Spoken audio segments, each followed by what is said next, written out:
네, 안녕하세요. 오늘도 어김없이 저희 캠피엘 또 이렇게 유튜브 방송을 시작하게 됐습니다. 오늘 주제는 저번에 예고해 드린 대로 스타트업 트렌드에 대해서 한번 같이 이야기 나눠보려고 하는데요. 요즘에 뭐 챗GPT나 아니면은 이런 뭐 조금 지나긴 했지만 블록체인도 있고 네. 노코드 툴도 있고 여러 가지 이런 트렌드들이 있는데 요 트렌드에 대해서 어떻게 생각하는지, 어떤 트렌드가 있는지, 이런 이야기를 좀 나눠보면 좋을 것 같습니다. 일단, 이동건 교수님, 예, 어떤 트렌드를 좀 보시고 계신가요? 사실 뭐 올해 트렌드에 가장 핫한 거는 제너레이티브 AI 아닌가 싶어요. 그래서 사실 이제 또 우리 이종범 대표님이 또 제너레이티브 AI 쪽 요즘 너무 또 많이 알고 계셔서 어, 그- 재밌는 얘기가 될 것 같은데, 모르겠어요. 처음에 저희 제너레이티브 AI 나왔을 때 너무 획기적이어가지고, 야, 여기에 이제 엄청난 스타트업들이 많이 나오겠다 했는데, 이제 스타트업들은 많이 나오는데, 막상 투자를 해야 되냐에 대해서는, 처음 우리가 생각했던 것보다는 좀 다른 좀 부정적인 부분들도 생각보다 많아가지고, 음, 뭐 저희는 아직 제너레이티브 AI 쪽 관련해 가지고 투자한 케이스는 없는데 음, 쉽지는 않은 것 같아요. 네. 음. 일단은 네, 그렇습니다. 맞아요. 지금 생성형 AI 쪽에 한다는 기업들은 많은데 돈 번다는 기업은 하나도 못 봤어요. 그래서 지금 뭔가 투자는 어마어마하게 이루어지는 것 같고 네. 최근에도 네이버에서 4억을 팔아가지고 그걸로 AI에 투자를 하겠다. 지금 뭐 음. 3천억 시세 차익을 얻어서 그걸 다 넣겠다. 뭐 이렇게 얘기까지 했는데 밑 빠진 독에 물 붓기 같은 그런 느낌도 들고 그렇고 뭐 거대 자본들이 많이 이제 들어오다 보니까는 우리 같은 이제 스타트업들이 들어갈 여지가 있는가 이런 것도 생각이 좀 들기도 하고 뭔가 기회는 있는 것 같은데 약간 빚좀 개살구 같은 그런 느낌도 음. 들고 그래서 투자자 입장에서는 충분히 고민이 들 만한 부분인 것 같아요. 근데 이제 스타트업 입장에서도 그 AI를 많이 도입을 하려고 하잖아요. 투자 받기 위해서. 또 홍태욱 대표님 같은 경우는 이제 스타트업 운영하고 있는 상황에서 또 이제 투자를 계속 라운드 돌고 있는 상황에서 AI 도입 이런 것들에 대해서 어떻게 생각하시나요? 어, 사실 기술 기반의 스타트업들이라고 하면은 AI가 한 곳도 빠짐없이 다 달라붙어 있는 것 같습니다. 그래서 저희도 다른 경쟁사들과의 차별성으로 기술적인 우위를 차지하기 위해서 AI 기반의 e스포츠 능력 분석 도구도 개발을 염두하고 있는데 사실 어, 처음부터 AI로 뭔가 접근하기는 어려우니 비슷하게라도 꾸며서 가려고 노력 중에 있습니다만 다른 스타트업들을 봤을 때 이제 대표자나 아니면 CTO가 어느 정도 그래도 그 관련한 지식이 있다고 하면은 대부분 AI 개발을 꼭 끼고 가려고 하는 것 같더라고요. 근데 그 음, 중에서도 시장에 맞는 그리고 그 회사의 아이템에 맞는 핏이 맞는 그런 AI 기술을 도입하겠다라는 업체가 있는 반면에 그냥 일단 투자자들이 좋아하니까 정부기관이 좋아하니까 뭐 아무런 연관 없이 맥락 없이 AI를 뭔가 갖다 붙이는 기업들도 있어서 사실 네 뭔가 애매모호한 살짝의 저희 옛날 그 블록체인 그런 느낌이 좀 있는 것 같기도 하고요. 네. 그러니까 이게 사실 뭐 오랫동안 보면 뭐 VR, 뭐 메타버스 등등등 NFT 우리 뭐 NFT 가지고 또 종범님이랑 NFT 또 뭐 신나게 엄청 했었죠. 또 신나게 또 살살길 돌긴 했는데 글쎄요. 그러니까 화두는 맞는데 이제 그걸로 과연 돈을 벌 수 있는 비즈니스가 나오느냐에 대해서는 좀 다른 관점인 것 같더라고요. 예. 음, 그리고 이제 실제 뭐 생성형 AI도 보면은 너무 신기하고 너무 좋은데, 이거 쓰다 보면은 갑자기 또 더 잘 파인 튜닝한 솔루션들이 나와가지고 더 서프라이즈 경험들을 주니까 이제 막상 그 서프라이즈 경험을 줬던 애들한테 투자 검토 같은 거 하려고 하면은 그렇지.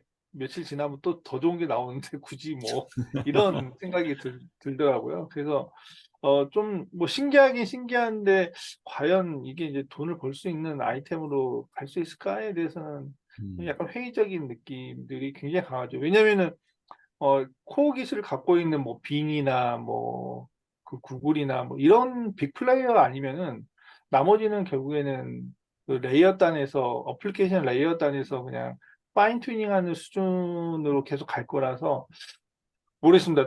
두 분도 또 생각이 어떠실지 모르겠는데 방금 태용님이 얘기하신 것처럼 창업 아이디어에 다들 대부분 막 AI 갖다 붙이잖아요. AI 기반의 뭐 막 이렇게 하는데 이제는 이제 투자를 봐도 안 들어가면 애매하긴 한데 들어가 봤자 그냥 그치 뭐 음. AI라고 얘기하는 거 보니까 뭔가 IT를 가지고 혁신하려고 하는 듯한 노력이구나 정도에서 그 이미지를 느끼는 것 같아요. 네. 저는 이게 이제 두 가지로 볼 수 있을 것 같은데, AI가 트렌드인데 AI를 가지고 뭘 하겠다 하는 데는 돈을 버는 데가 없잖아요. 근데 이게 이 AI를 갖다 붙이면은 투자를 받거나 정부 지원 사업에 유리하니까 그런 의미로 갖다 붙이는 분야가 하나 있는 것 같고요. 근데 그거는 우리가 매해 봐왔지만은 새로운 트렌드에 대해서 계속 바뀌잖아요. 그래서 지속 가능한 것 같진 않고, 근데 AI가 좀 제가 요즘에 막 들을 때는 딱 구분이 되는 게, 우리가 비즈니스 모델 캔버스에서 레비뉴 쪽이 있고 코스트 쪽이 있잖아요. 네. 근데 레비뉴 쪽에서는 별로 반응을 못 보여주는데 코스트 음, 쪽에서 많은 좀 효율을 가져다 주는 것 같아요. 그렇죠. 그래서 직원들한테 AI를 배워라라고 해서 음. 뭐 이렇게 하기도 하고, 최근 들었던 것 중에 굉장히 좀 재밌었던 얘기는 어, 개발자들을 많이 자른다고 하더라고요. 근데 이제 좀 초기 개발자 이게 초, 맞죠. 이렇게 뭐 주니어급의 뭐 개발자라든지 이런 층들을 많이 자르고, 그리고 거기에다가 프롬프트 엔지니어를 이제 어, 채용을 하려고 하는데, 그 프롬프트 엔지니어의 조건이 뭐냐? 두 개래요. 하나는 영어를 잘해야 되고, 영. 두 번째는 국어를 잘해야 된대요. 그래서 진짜 잘해. 언어의 어휘량이 많아야 프롬프트를 잘 다루니까, 뭐 회사에 대한 어떤 전반적인 내용은 들어와서 배우면 되는 건데, 그런 음. 어휘량은 이렇게 들어와서 배울 수 없는 거니까, 이제 그런 분들을 찾는다고 하니까 그 들으면서 문과의 부활인가? 라는 생각도 그럴 수 들고, 있겠구나. 예, 오, 그래서 진짜. 인건비를 줄이는 뭐 이런 것도 있고, 업무의 효율성이 늘어나니까 거기에 대한 코스트가 줄어드는 그런 효과가 있지 않을까, 그 정도로 생각이 듭니다. 그렇게 따지면은 그러니까 원래 이제 영어 공부를 이제 해야 되느냐 뭐 이런 회의론 되게 많았잖아요. 예. 예. 근데 또 방금 그 말씀 듣고 보니까 이제는 코딩 학원 다니는 것보다 영어 학원 다녀서 프롬프트 엔지니어로 커리어 만드는 게 훨씬 더 이제 각광받는 시대가 오겠네. 그럴 수도 진짜. 있을 것 같아요, 진짜. 어, 아니 근데 뭐 진짜 이게 직업군이라는 게 트렌드 따른다고 사실 저도 예전에 그 판교에서 IT 게임 회사 쪽 근무할 때는 그때 그 프로그래머 하는 애들 보면 되게 다들 막 3D 업종 느낌의 어떤 이게 되게 안타까운 마음으로 맞아, 이렇게 맞아, 맞아. 쳐다보고 했었고 걔네들도 막 야, 씨 힘들어 죽겠다 뭐 어쩐다 막 되게 막 하소연했는데 그때 이제 코로나 빵 터지면서 이제 막 그때부터 막 갑자기 몸값 팍 올라가더니 4차 혁명 시대에 걸맞는 막 그 진짜 나 그거 보면서 저도 대학교 때 코딩 그 소프트웨어 엔지니어였는데 그걸 손을 놓은 거를 되게 아, 후회했었어요. 진짜요? 네. 그걸 보면서 저거는 70대 나이 때도 할 수 있을 것 같은데 왜 그만뒀을까 뭐 이런 생각도 들었고 아무튼 그때 그 카카오 그 약간 이제 리더급들 지인들 만나서 얘기 들어보면 하도 그 개발 쪽 관련해가지고 3D 업종 문화가 너무 강하다 보니까 신규 인력들이 없어가지고 중간이 아예 비었대요. 그래가지고 음, 노땅들하고 아예 주니어들이 딱 두 개만 있다고 그 어, 얘기하는 게 기억나네. 진짜. 음. 태영님도 좀 개발자 많이 필요하지 않아요? 그렇죠. 저도 이제 개발자들이 이제 음, 점점 필요해지기 시작해서 가장 중요한 거는 이제 어떤 대표님들이나 마찬가지겠지만 사실 본인이 잘 아는 분야는 본인이 케어할 수 있기 때문에 그렇게 뭐 인력을 수급하거나 아니면은 그 인력을 활용하는 데는 큰 문제가 없는데 개발 쪽은 어찌됐든 제가 그렇게까지 잘 모르는 분야다 보니까 이 개발 쪽을 알아서 관리할 만한 뭐 CTO나 아니면 PM이나 누군가가 있어야 되는데 이런 사람을 구하기가 쉽지 않죠. 왜냐면 음. 직원으로 뽑기에는 비싼 돈이 들 거고 또 이 사람이 일을 잘 하는지 못하는지를 제가 측정하기가 어려우니까 그런 어려움도 있죠. 근데 이제 뭐 네, 지금 당장으로서는 개발 능력을 밖으로 뺐기 때문에 지금 당장은 뭐 어떻게 버틸만 하겠지만 앞으로는 구상을 이제 천천히 해야겠죠. 이게 그 우리가 AI도 트렌드긴 하지만 바로 그 전에 트렌드였던 게 노코드였잖아요. 네네네. 아, 그래서 노코드 쪽도 또 태영님의 일가견이 있으시잖아요. 그래서 뭐 노코드 솔루션도 되게 많고 그런 아, 솔루션을 하는 스타트업도 뭐 되게 급성장한 회사들도 많이 있고 그리고 실제로 스타트업들에서 노코드 툴을 많이 사용을 해서 어떤 개발에 대한 부담을 줄이고자 하는데 이런 노코드에 대해서 좀 얘기해 보면 또 좋을 것 같아요. 음, 뭐 태영님 혹시 의견 있으신가요?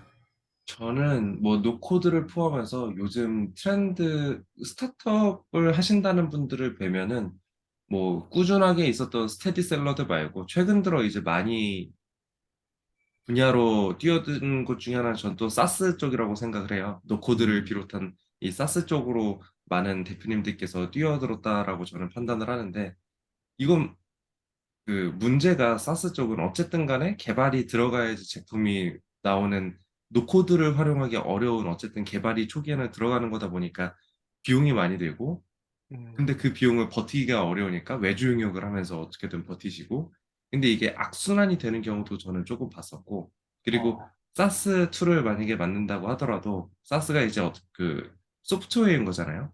근데 이 소프트웨어가 사실은 시장에 맞지 않는 경우가 많이 보이더라고요. 근데 거기는 MVP로라도 만들고 뭔가 테스트를 하고 진행을 해야 되는데 사실 그냥 단순하게 랜딩 페이지나 설문조사로만 딱딱딱 물어만 보고선 아, 이거 되겠다 싶어서 끝까지 개발하시는 분들이 계시다 보니까 저로서는 볼 때마다 너무 가슴이 아프죠. 아, 어, 이거 과연 이렇게 만들어서 1000명이 매일같이 쓸까? 혹은 1000명이 그러면 한 달에 한 번이라도 쓸까? 라고 봤을 때 좀 쉽지 않은데 하는 경우가 많아서 옛날에 이제 저희 그 한 5년, 한 3년 전만 해도 그때 당시에 좀 있었던 말이 스타트업 놀이 혹시 기억나십니까? 투자금 받으면 네. 그거 갖고 이제 회사 놀이 아니 그 음, 스타트업처럼 뭔가 계속 만들려고 하는데 사실상 결과는 없고 투자금만 날리는 그런 현상이 최근에도 비슷하게 사스가 유행이라기보다 트렌드가 되면서 발생하는 경우가 있지 않나. 그래서 음. 모든 대표님들께서는 시장 검증에 대해서 뚜렷하게 테스트 해보시고 이제 본 이제 과제로 넘어가야 되지 않나 그런 생각을 저는 음. 갖고 있습니다. 좀 얘기가 새길로 샌 것 같지만 그런 네 요즘 트렌드에 대한 뭔가 걱정을 한번 해야 되지 않나 싶은 생각을 갖고 있죠. 동건님은 투자자 입장에서 이런 노코드 툴을 활용하는 그런 기업 혹은 아니면 노코드 솔루션을 제공하는 기업 이런 거에 대해서 어떻게 느끼시나요?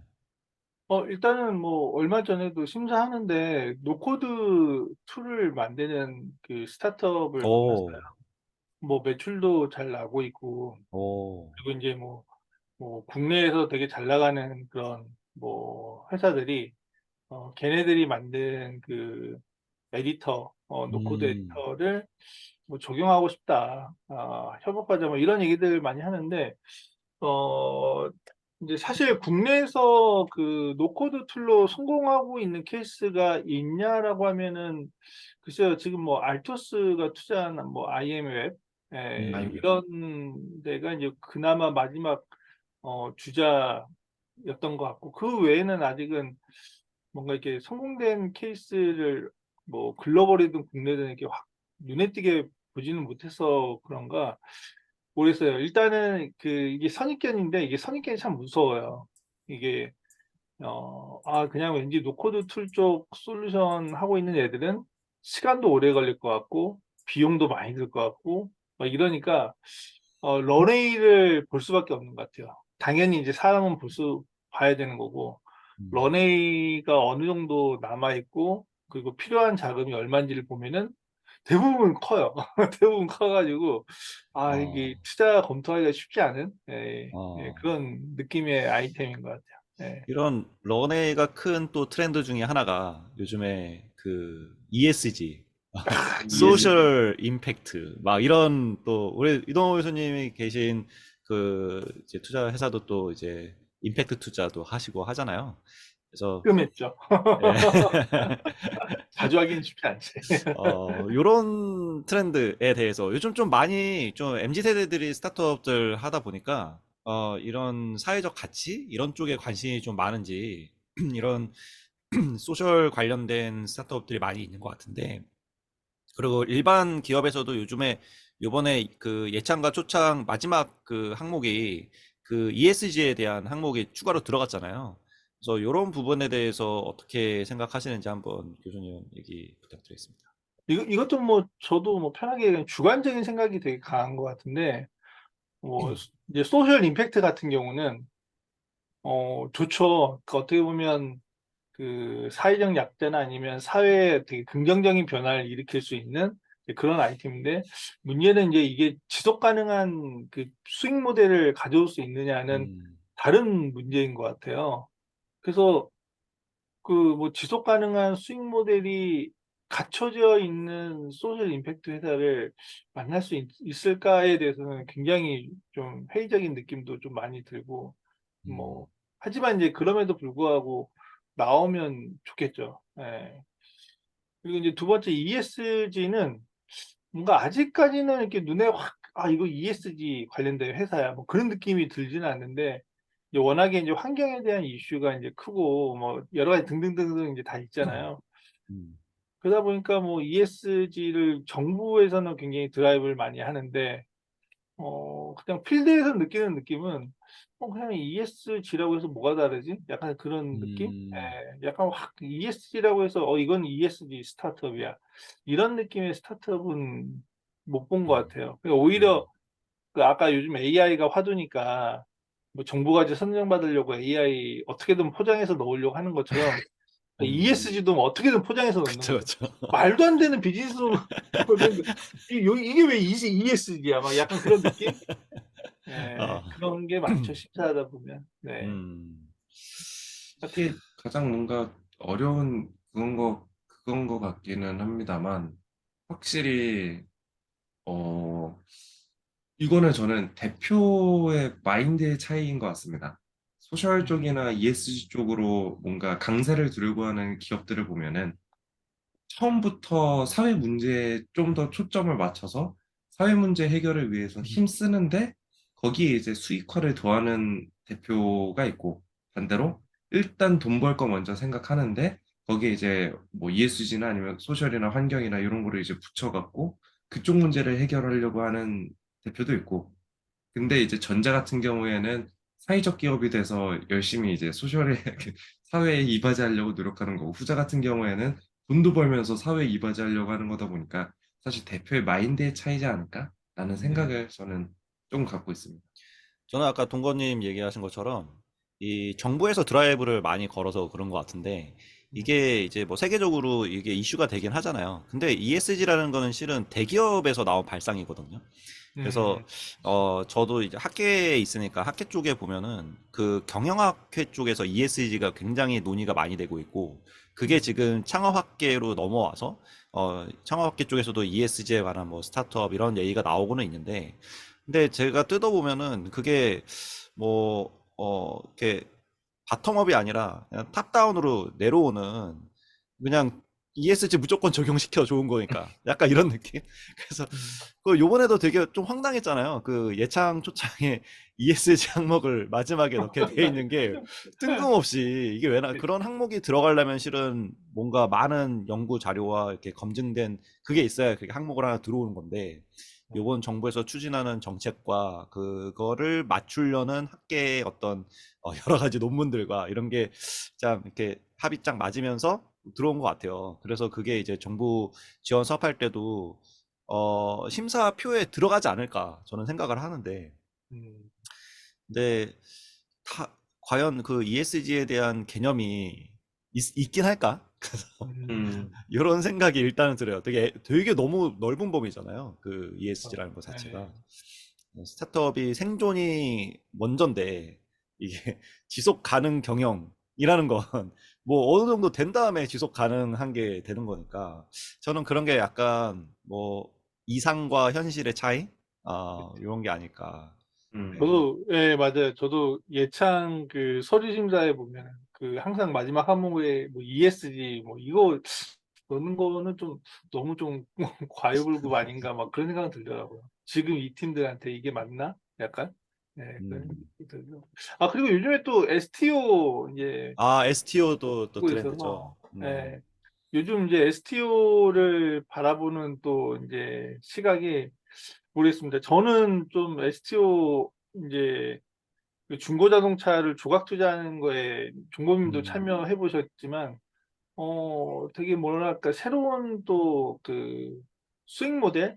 아, 약간 이제 그 여러 사람들 얘기 들어보면 결국에는 증권사만 또 돈 버는 모델 아니냐, 뭐 이런 얘기들 많이 하는데, 뭐 그건 그거지만, 저는 되게 의미 있는 얘기를 그 창업자한테 얘기 들었어요. 그 중고차 조각 투자하시는 창업자분한테 어, 들었는데, 그분이 그 얘기를 하더라고요. 그 아직은 이제 조각 투자 그 플랫폼이 아직 안 갖춰져 있어서 그냥 매뉴얼리 그냥 비즈니스 모델 상으로 이렇게 조각 투자하고 있는데, 그냥 딱 겉으로 보면 뭐야 이게 뭐 말은 조각 투자인데 이게 실제 하는 거 보면 그냥 사람들한테 돈 모아서 옛날 방식으로 하면 갯돈 모아가지고 자동차 중고차 사서 아, 파는 거고, 아니면은 크라우드 펀딩 방식으로 돈 모아서 중고차 매입하고 뭐 바이어한테 팔고 뭐 딜러한테 팔고 뭐 이런 구조라서, 어떤 분이 이제 이런 질문을 한 거예요. 아니 뭐 그거 그냥 갯돈 모으는 거 아니냐, 아니면 크라우드 음, 펀딩인데 왜 굳이 그걸 조각 투자라는 단어를 쓰느냐라고 했는데,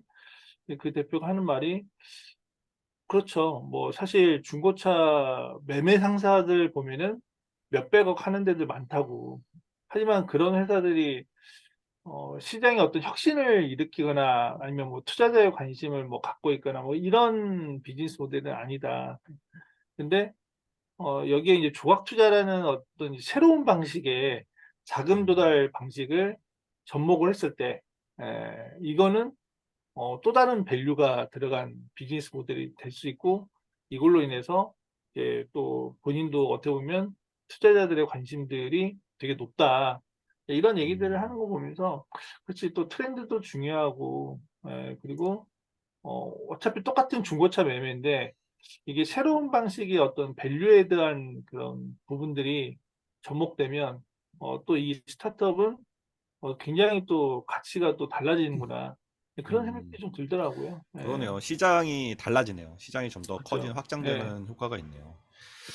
STO는 결국에 그 NFT나 이런 그 쪽에서 비롯된 거잖아요. 그 네, 블록체인 쪽에서 쭉 온 그렇죠. 건데, 아직 저희가 작년에 이 NFT에 푹 빠져가지고, 블록체인과 NFT에 엄청 공부도 아, 하고 투자도 하고 했었는데, 많이 날렸지. 돈도 날리고 뭐 그러면서 배웠는데, 이게 이제 명맥 끊기지 않고 STO까지 쭉 가고, 실은 우리가 투자자 입장에서는 그 이제 NFT 투자나 이런 거에 대해 많이 손해를 봤기 때문에 관심이 떠나긴 했지만, 기업 쪽에서는 되게 활발히 뭔가 진행이 되고 있거든요.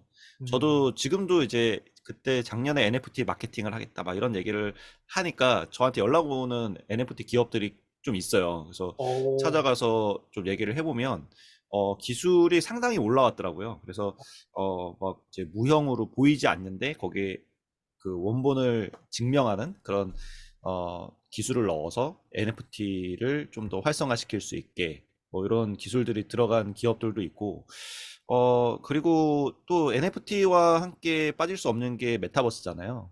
그래서 요즘 보면은 메타버스에 대한 수주 사업이 되게 많이 생겼대요. 그래서 그런 트렌드를 쭉 봤을 때에는 이 STO가 조금 더 활성화가 되고 이 메타버스가 같이 엮이고 하면 올해 말이나 내년에는 또 한 번 그런 NFT나 블록체인에 관한 한번 또 이게 오지 않을까.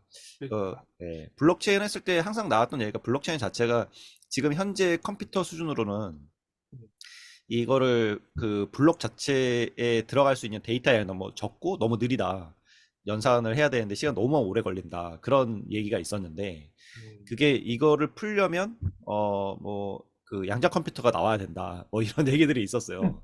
예. 근데 요즘에 그 AI 쪽을 보면은 그 굉장히 많은 데이터를 넣어서 LLM을 만들잖아요. 네, 근데 그거에 대해서 조금 더그 축소시키는 그런 방법으로 양자 컴퓨팅이 활용이 된다고 하더라고요.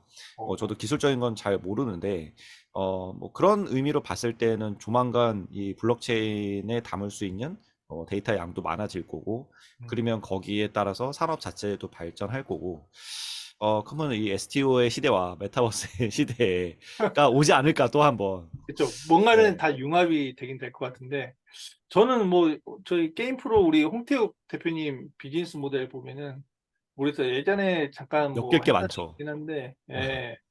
그러니까 지금은 이제 프로게이머 분들과 이제 그 코치분들과 그리고 이제 수강생분들 이렇게 서로 트레이닝 시켜주는 그런 이제 비즈니스를 하고 있지만, 교육이지만, 그래서 이제 저는 메타버스 하면 이제 그 영화 그 레디 플레이어 원이 이제 너무 떠오르잖아요. 예. 저는 이제 그런 시대가 분명히 이제 올 것 같아요. 몇 년 안에.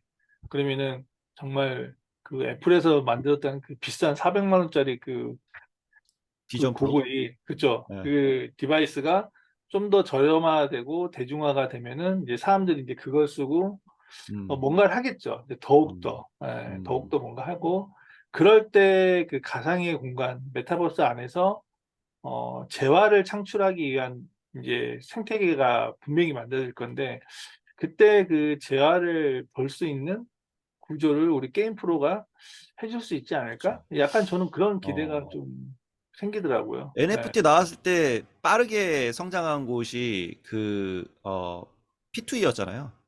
플레이 투 음, 원. 음, 네. P2E 저 많이 투자했거든요. 어, 동건이도 많이 투자하고. 네. 어, 근데 이제 P2E가 게임하면서 돈을 버는 건데, 이제 블록체인 쪽에, 암호화폐 쪽에 원래 있었던 그 디파이라는 거를 어떻게 좀 이제 이미지화 시켜서 적용시킨 거였어요. 근데 결국에 그 모델 자체는 곡괭이가 부러진다고 하는데, 계속 채굴을 하다가 결국에는 이제 파산을 하게 된, 눈치 게임을 해서 누가 먼저 팔고 나가느냐, 이 음, 게임이긴 한데, 요게 이제 좀 더 고도화되고 하면 아까 이제 동건님 말씀하신 것처럼 레디 플레이처럼 뭔가 이 메타버스 안에서 M2E가 되고, 그 M2E가 이 AI 쪽에 그 샘 알트만이, 챗GPT를 만든 샘 알트만이 코인을 만든 거 아시죠? 네. 코인을 투자를 했죠. 월드코인이라는 걸 투자를 했는데, 그게 약간 STO랑 저는 비슷한 개념이라 보거든요. 홍채인식해서 하는 거여서. 네. 그 AI가 일을 하고 버는 돈에 대해서 월드코인으로 배분을 하겠다. 이건 어떻게 보면은 그런 뭐 P2E랑 저는 비슷한 개념이라고 보여요. 근데 그런 것들을 프로게이머가 뭔가 플레이를 하고, 플레이를 하는 거에 대해서 돈을 벌고, 거기에 대해서 뭔가 그 이제 생태계가 좀 만들어질 수 있지 않을까. 그래서 뭐 어떻게 적용될지 모르겠는데, 게임 쪽은 100% 이 NFT나 블록체인이 갖다 붙을 거다. 제일 갖다 붙기 편한 그런 곳이 아닐까 싶긴 하거든요. 저는 개인적으로는. 어떠세요? 태용님, 그, 이 앞으로 이제 메타버스 시대에 대한 우리 게임 프로는 어떤 마음으로 준비하고 있는지. 방금 말씀하신 것처럼 뭐 언제가 될지는 모르겠지만 그 시대가 분명히 오기는 올 거라고 생각을 합니다. 저희가 향후 뭐 10년에서 뭐 30년 사이에는 이제 상상하던 레디 플레이어 원 같은 세상이 비슷하게라도 오지 않을까 하는 막연한 뭔가 상상을 상상을 하고 있는데요. 사실 어 지금 당장 이제 그래서 어떤 준비를 하고 있냐 아니면 어떤 미래를 그리고 있냐라고 했을 때는 뚜렷하게 무언가 있다라고는 말씀드릴 수는 없겠지만 그래도 게임을 좋아했던 사람으로서 이런 뭔가 게이미피케이션적인 요소가 들어가 있는 이런 새로운 시대에는 그래도 발빠르게 대처하려고 준비하고 있지 않나라고 말씀을 드리고 싶네요. 아니, 좀 저는 근데 이런 많이 게 어려운. 네, 가능할 것 같긴 한 게, 네, 그, 프로게이머들한테 이제 승률에 네, 따라서 뭐 월급이나 이런 걸 그 배당을 주잖아요. 그거를 게임 PT에서 게임 PT 코인을 만들어서 네, 코인을 발행을 해가지고 그걸로 돈을 주는 게 아니라 그걸로 주는 거예요. 그리고 이제 수강생을 받잖아요. 네, 수강생이 돈을 내잖아요. 네, 그럼 그 돈도 코인으로 내는 거예요. 게임 PT 코인으로. 그러면 이게 선순환이 될 것 같거든요. 그러면 이제 그 생태계가 음, 만들어지면 플랫폼 만든다고 했으니까 그 네, 플랫폼에서 그 코인을 가지고 뭔가 메타버스화 시키고 하면 그 코인 가격이 이제 오르고 투자자들이 또 코인에 그 투자 유치를 할 필요 없이 코인을 사도록 유도하면 되는 거잖아요. 음, 그러면 아까 그 조각 투자했을 때 투자자의 범위가 넓어지는 것처럼 누구나 게임 PT에 이제 IPO를 안 해도 투자할 수 있는 아, 그런 게 되지 않을까요? 이게 맞- 맞는 말씀이긴 합니다만 저는 조금 그냥 조심스럽긴 합니다. 아무 말 해봤어요. 아무 말. 근데 실제로 근데 그런 이제 비슷한 사실, 얘기를 하신 분이 예, 있으세요. 트렌드는 트렌드인 것 같고, 결국에는 지속 가능한 비즈니스 모델이냐, 스케일업이 음, 가능한 비즈니스 모델이냐, 약간 이제 이거에 대해서 이제 결국에는 그 스타트업이 갖춰야 될 숙명인데, 그냥 그, 한두 달 전에 만났던 팀이었던 것 같은데, 그 팀은 그 이제 우리가 그 쓰레기 버리는 거 있잖아요. 그 어, 쓰레기 버리는 거 대신 쓰레기 버려주는 서비스인데, 물론 이제 이런 어, 서비스가 스타트업이 몇 번 시도한 적도 있었는데 대부분 잘 안 됐거든요. 근데 이 스타트업은 되게 빠르게 성장을 하고 있더라고요. 그래서 음, 그냥 방식은 똑같아요. 그냥 집에 있는 쓰레기 밖에다가 문 앞에다가 내놓으면 새벽에 걔네들이 그걸 수거해 가가지고 버려주더라고요. 음, 그래서 근데 이제 결국에는 누가 쓰느냐 이게 내가 물어봤더니 대부분 얘기하는 게 그 1인 가족들이랑 또 그리고 또 어떻게 보면 또 주부들도 많이 쓴대요. 그래가지고 난 약간 뭐랄까 사람의 삶을 조금이라도 편리하게 해줄 수 있는 뭔가가 나오면 그게 잘 되고 근데 그 편리하게 해주는 그 과정에서 이제 이게 결국에는 사람으로만 하면 레이버 코스트가 오퍼레이션 코스트가 너무 많이 드니까 이런 이제 뭐 AI가 들어가든 뭐가 들어가든 이제 기술적인 부분이 들어가서 이제 어떤 프로세스적인 부분에서 오토메이션이나 혁신이 일어나면 거기에서 이제 스타트업의 진정한 그 음. 스케일업이 되지 않나? 어떤 분야든 다 똑같은 것 같아요. 진짜 그 부분.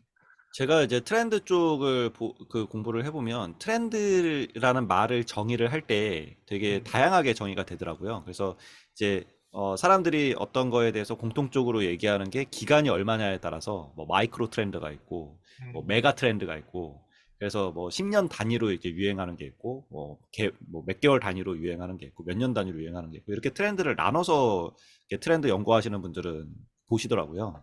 음, 근데 우리도 이제 그 트렌드를 볼 때 이 스타트업이라는 게 짧은 시간 안에 3년에서 5년 사이에 거의 IPO까지 가야 되는 그런 로드맵을 가지고 있는 게 스타트업이잖아요. 그러다 보니까는 이 트렌드를 볼 때 짧은 트렌드 말고 한 3년에서 5년 정도? 뭐 메가 트렌드까지 하게 되면 ESG로 가는 것 같고요. 그런 트렌드를 잘 선택해야 된다고 보는데 저는 그러니까 너무 마이크로 트렌드로 가게 되면은 뭐 일일 이비하게 되는 거 같고 좀 그 중간에 있는 걸 찾아야 되는데 제가 되게 재밌는 스타트업은 아니지만 재밌는 예가 그 제가 파티룸을 신촌에서 운영하고 있어요. 근데 음. 그 밑에 집이 펍입니다, 펍. 그래서 음, 펍인데 아시 다 가보셨죠? 태훈님은 가보셨고 동건님 못 가보셨는데 거기가 원래 펍이었는데 망했어요. 사람이 너무 많아가지고 망했는데 누가 이제 인수를 했는데 인테리어를 그대로 하고 그냥 인수를 한 거예요.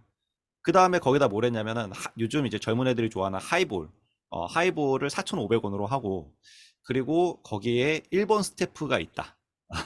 그렇게만 하고 광고를 밑에다가 입간판에다가 해놨는데 지금은 바글바글 하고요. 막 새벽 한두 시 돼서 막 노래하고 막 난리가 나요. 그래서 너무 좀 신기해가지고 제가 한번 가봤거든요. 태국님도 가봤겠지만. 근데 그 문화를 보고 제가 깜짝 놀랐는데 요즘 젊은 사람들의 어떤 트렌드, 대학생들의 트렌드가 일본 문화인 것 같아요. 제가 봤을 때는.